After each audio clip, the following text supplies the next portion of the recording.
사랑합니다.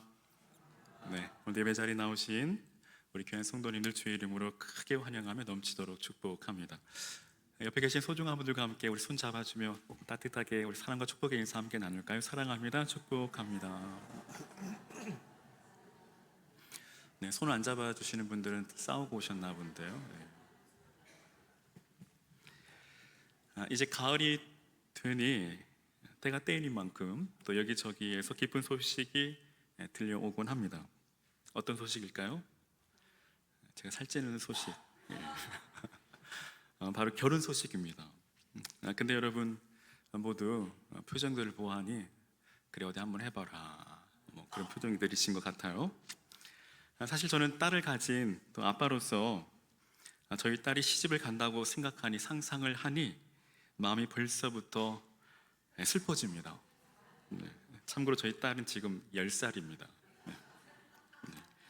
아마도 딸을 두신 분들은 제 마음을 충분히 이해하실 거라 생각이 드는데요. 제가 서두에 뜬금없이 결혼에 관해 말씀드리는 이유는 오늘 말씀과도 관련이 있기 때문입니다. 그래서 한번 여러분께 묻고 싶은데요, 여러분은 결혼이 무엇이라고 생각하시나요? 결혼의 참 의미는 과연 무엇일까요? 에베소서 6장 31절에 그러므로 사람이 부모를 떠나 그의 아내와 합하여 그 둘이 한 육체가 될지니 라고 말씀합니다. 즉 결혼은 연합입니다. 근데 여러분, 연합의 참 의미는 무엇일까요? 이 연합의 참 의미, 그것은 둘이 한 육체가 되는 것뿐 아니라 마음과 뜻이 일치하는 것이죠. 즉 온전한 하나됨이라고 할 수 있습니다. 즉 결혼의 본질은 온전히 하나됨입니다. 그 다음에 여러분, 하나 된다는 것은 또한 어떤 의미일까요? 둘이 하나가 된다는 것, 그것은 바로 서로가 영원히 내 편이 된다는 겁니다. 한번 따라해 볼까요? 내 편. 네. 근데 여러분, 현실은 어떻습니까? 우리 현실은 내 편이 아닌 남편. 네.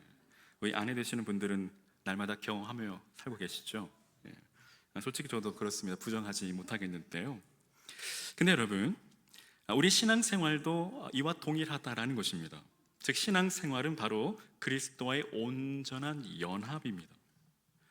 오늘 저와 여러분은 그리스도의 신부로서 그리스도와 한 몸을 이루고 온전히 하나됨을 이루는 것, 이것이 바로 신앙생활입니다. 이 사도 바울은 갈라디아 2장 20절에 내가 그리스도와 함께 십자가에 못 박혔다라고 증거합니다. 어쩜 그의 결혼 선언문과도 같은 고백이죠. 사랑하는 여러분, 결국 무엇을 말씀드리고자 하냐면요, 주님께서 오늘 내 편이 되신다라는 것입니다. 그러므로 여러분 더 이상 걱정할 필요가 없습니다. 염려할 필요가 없습니다. 두려워할 필요가 없습니다. 왜냐하면 주님이 내 편이시기 때문입니다. 오늘 본문에서 사도 바울은 그것을 오늘 우리에게 말하고 있습니다. 즉 구원의 확실성과 최후의 승리입니다. 사랑하는 여러분, 성도의 이 선한 싸움, 곧 이 영적 전쟁은 승리가 보장된 것이죠. 31절에 하나님이 우리를 위하시면 누가 우리를 대적하리요? 라고 말합니다. 이는 성도의 선한 싸움, 이 영적 전쟁은 이미 승리가 보장되었음을 선언하고 선포하고 있다는 것입니다. 그렇다면 그 근거는 무엇일까요? 그 근거는 바로 하나님이 우리를 위하신다입니다. 본절에 위하신다라는 이 말은 하나님이 우리를 지키신다 또는 하나님이 우리 편이 되신다라는 뜻입니다. 사랑하는 여러분, 만물의 주인이시고 만왕의 왕이신 하나님이 우리 편이신데 누가 우리를 대적할 수 있단 말입니까? 성도는 그리스도의 좋은 군사로 또 하나님의 의의 병기로 이 사단과 이 세상의 불의와 싸워야 하는 그리스도의 영적인 군사로 부르심을 받은 자입니다. 그런데 이 싸움은 이미 결론이 난 싸움이라는 것이죠.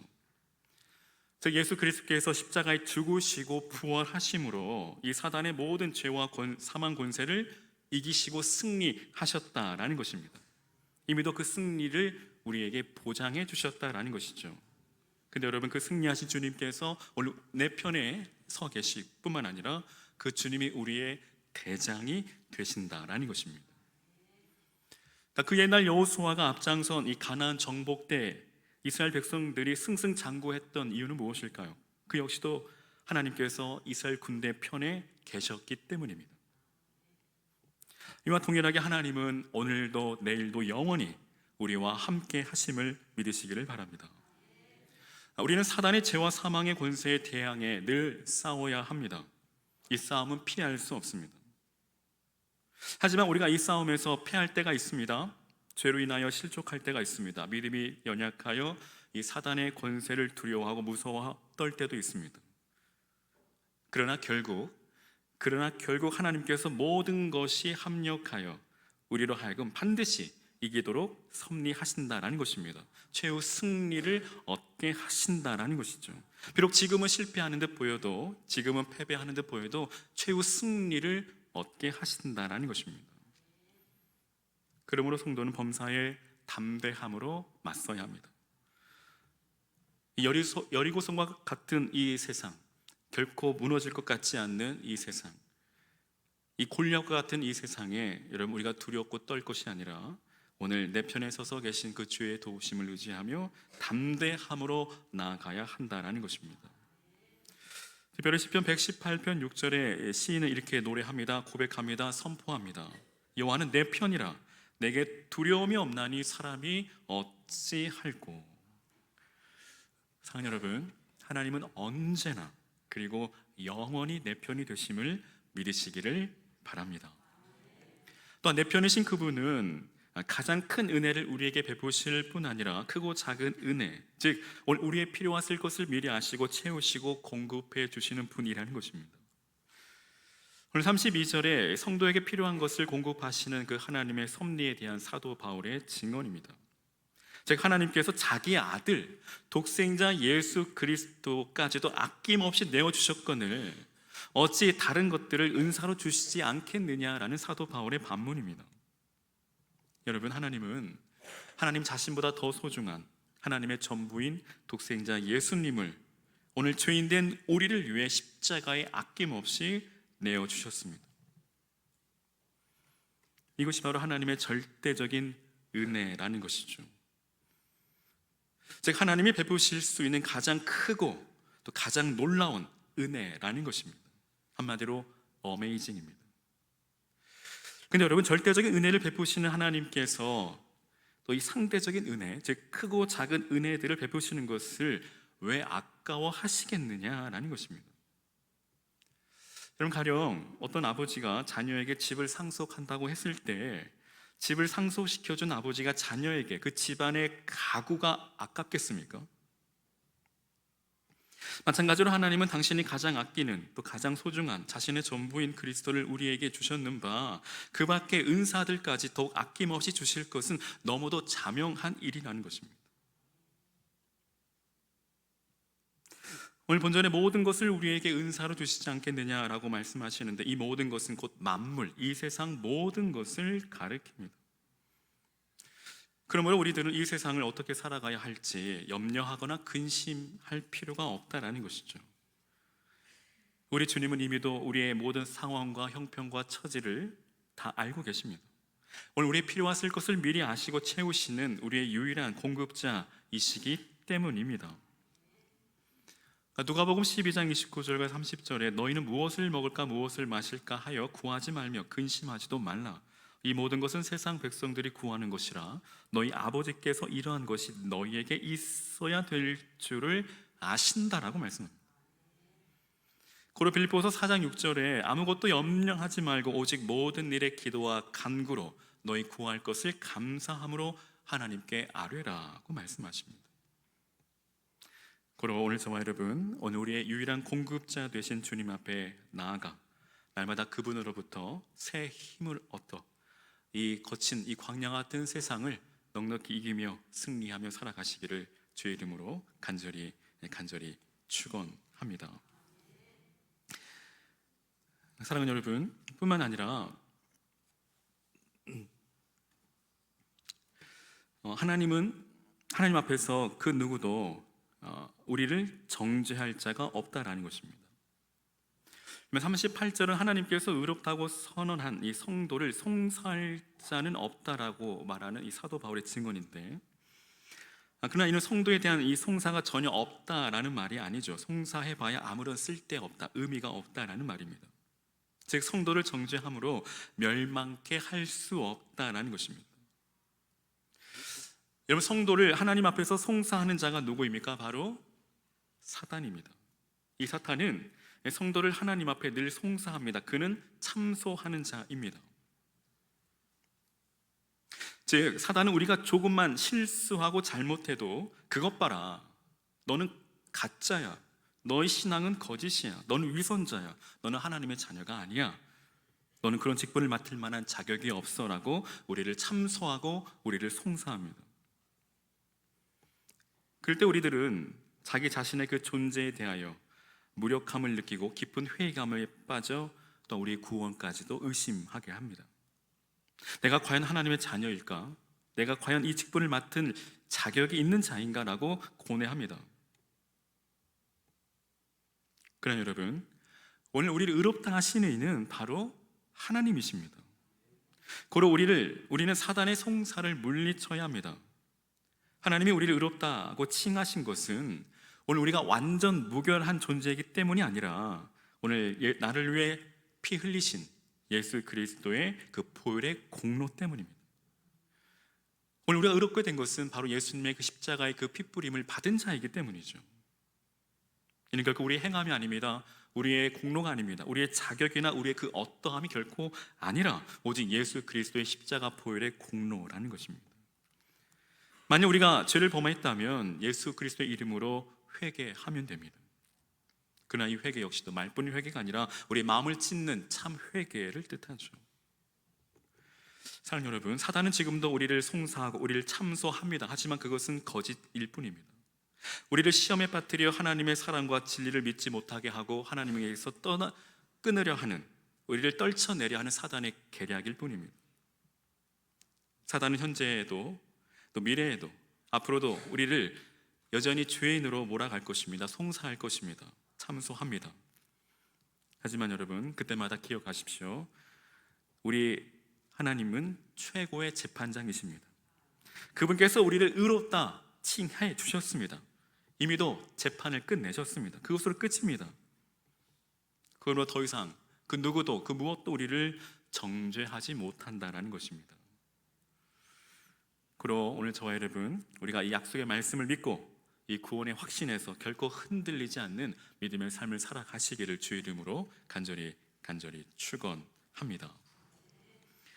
그럼 이제 우리가 좀 더 적극적으로 이 세상을 이기는 그 방법에 대해서 살펴보고자 하는데, 여러분, 성도가 이 세상을 이기는 가장 큰 힘, 그 무기는 무엇일까요? 바로 그리스도의 사랑입니다.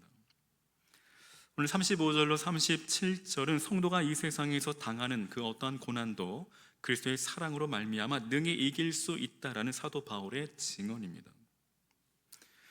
그래서 사도 바울은 자신의 그 고난의 삶을 또 증언하고 있습니다. 그는 환난, 곤고, 핍박, 기근, 적신, 위험과 같은 그런 삶을 살았습니다.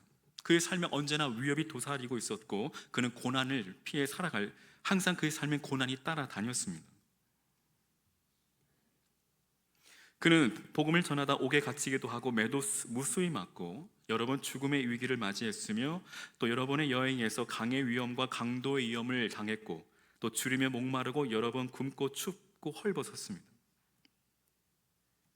그러나 바울은 이 모든 고난과 위협과 위기를 우리를 사랑하시는 이로 말미암아 넉넉히 이긴다라고 간증하고 있습니다. 어떻게 이러한 일들이 가능할까요? 바로 그리스도의 사랑이라는 것입니다. 그리스도의 사랑으로 넉넉히 이긴다라는 것입니다. 여러분, 우리가 살아가는 이 세상에서 우리가 고난을 피할 수 없죠. 환난을 만나기도 합니다. 근데 우리가 어떻게 이 고난을, 이 환난을 이겨낼 수 있을까요?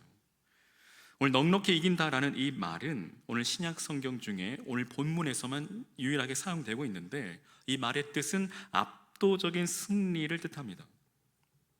그러니까 우리가 어떻게 닥치는 이 신앙적인 고난과 위기를 넉넉히 이길 수 있느냐? 바로 그리스도의 사랑으로만 가능하다라는 것입니다. 이 사도 바울은 갈라디아 2장 20절에 내가 이제 육체 가운데 사는 것은 나를 사랑하사 나를 위하여 자기 몸을 버리신 하나님의 아들을 믿는 믿음 안에서 사는 것이라고 고백하고 있습니다. 즉 그리스도의 사랑입니다.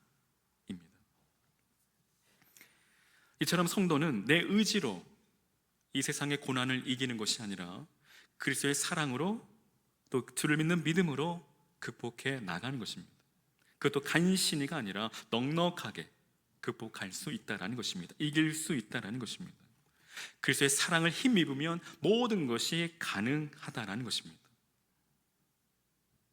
그러므로 오늘 저와 여러분의 삶에 이 고난과 환난이 찾아올 때에 오직 예수 그리스도의 십자가를 바라보시기를 바랍니다. 주님의 십자가를 단단히 붙드시기를 바랍니다. 그러면 등이 어떤 고난도 견뎌낼 수 있는 그 믿음의 힘을 얻게 될 줄로 믿습니다. 십자가로부터 전해지는 하나님의 그 사랑이 오늘 우리로 하여금 그 어떠한 고난도 넉넉히 이기게 하실 줄로 믿습니다. 사랑하는 여러분, 그리스도의 사랑은 성도가 세상을 이기는 무기요 힘입니다. 힘의 원천입니다. 그리스도와 늘 교제하고 그 사랑 안에 거하는 성도는 어떤 고난이 닥쳐도 능히 이길 수 있습니다. 사랑하는 여러분, 오늘 우리는 무엇을 우리의 인생의 힘으로 삼고 살아가고 계신가요? 돈입니까? 세상의 권력이고 권세입니까? 나의 재능과 나의 건강입니까?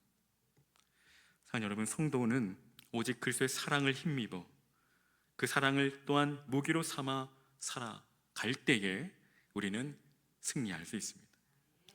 오늘 우리의 삶의 그 힘의 원천인 오늘 주님의 그 사랑, 그 주님의 그 십자가의 그 사랑 우리가 항상 기억하며 또 주의 십자가를 바라보며 또 이 땅에서 그 광야 같은 이 세상을 넉넉히 통과하시고 또 이기며 승리하며 살아가시기를 주의 이름으로 간절히 축원합니다. 이와 더불어 여러분, 우리가 영원히 잊지 말고 기억해야 할 것이 있습니다. 그것은 바로 이 세상 그 누구도 그 무엇도 우리를 하나님의 사랑에서 끊을 수 없다는 것입니다. 즉 악한 사단에게 속한 그 모든 이 세력들 가운데서도 여러분 우리가 그 모든 것들도 우리를 결코 끊을 수 없는데 여러분 오늘 사도 바울은 오늘 특별히 오늘 본문에서 다른 아무 피조물이라도 하나님의 사랑에서 끊을 수 없다라고 말합니다. 제가 앞서 말씀드린 것처럼 이 세상 그 누구도 그 무엇도 우리를 하나님의 사랑에서 끊을 수 없다라는 선언입니다. 여러분 이렇게 우리를 향하신 하나님의 그 사랑은 절대적이죠. 즉 영원히 변치 않고 영원하다라는 것입니다. 여러분 그 사랑은 하나님의 아들 독생자를 희생시키면서까지도 베푸신 사랑입니다. 이미도 창세 전에 우리를 사랑하시기로 작정하셨고 계획하셨고 행하신 사랑입니다. 그러니 그 어떤 피조물도 그 사랑에서 끊을 수가 없다라는 것입니다. 그러므로 오늘 저와 여러분 우리가 이 사랑에 늘 감사하며 또 살아가실 수 있기를 바랍니다. 이 사랑을 놓치지 마시기를 바랍니다. 굳게 붙드시기를 바랍니다. 우리가 이 사랑을 힘입어 어떠한 고난도 넉넉히 이기며 승리하며 살아가시는 저와 여러분 되시기를 주의 이름으로 간절히 축원합니다. 이제 말씀을 마치려 하는데요, 사랑하는 여러분 기억하십시오. 주님은 언제나 그리고 영원히 내 편이 되신다라는 것입니다. 근데 문제가 있습니다. 과연 오늘 우리는 어느 편에 있느냐라는 것입니다. 주님은 항상 우리 편에 서 계시지만 우리는 과연 어느 편에 서 있느냐라는 것입니다. 주님 편에 계신가요? 아니면 여전히 세상의 편에 서 계신가요? 여전히 하나님과 세상 사이에서 두 발을 디디고 갈등하고 계신가요? 오늘 바라기는 여러분 주님께로 나아가시기를 바랍니다. 언제나 내 편 되신 그 주님의 손을 의지하고 주님 편에 서서 날마다 도우시고 또 우리에게 또 이기게 하시는 그 주님의 그 힘과 능력을 의지하여 우리가 날마다 이기며 승리하며 살아가시는 저와 여러분의 복된 성도의 삶이 되시기를 주의 이름으로 간절히 축원합니다. 우리 옆에 계신 분들과 함께 이렇게 인사하면 좋겠는데요. 주님은 항상 내 편이십니다. 주님은 항상 당신 편이십니다. 네, 사랑하는 여러분, 주님이 항상 내 편에 서 계심을 믿으시기를 바랍니다. 이제 우리도 이제 세상 편에서 주님 편으로 또 우리 방향을 바꿔 이제 주님과 동행하며 오늘 찬양대 그 찬양의 고백처럼 내 주 예수와 동행하니 그 어디나 하늘나라, 내 주 예수 모신 곳이 그 어디나 하늘나라. 늘 주님의 편에 서서 그 은혜를 마음껏 누리며 경험하며 살아가실 수 있기를 주의 이름으로 거듭 간절히 축원합니다.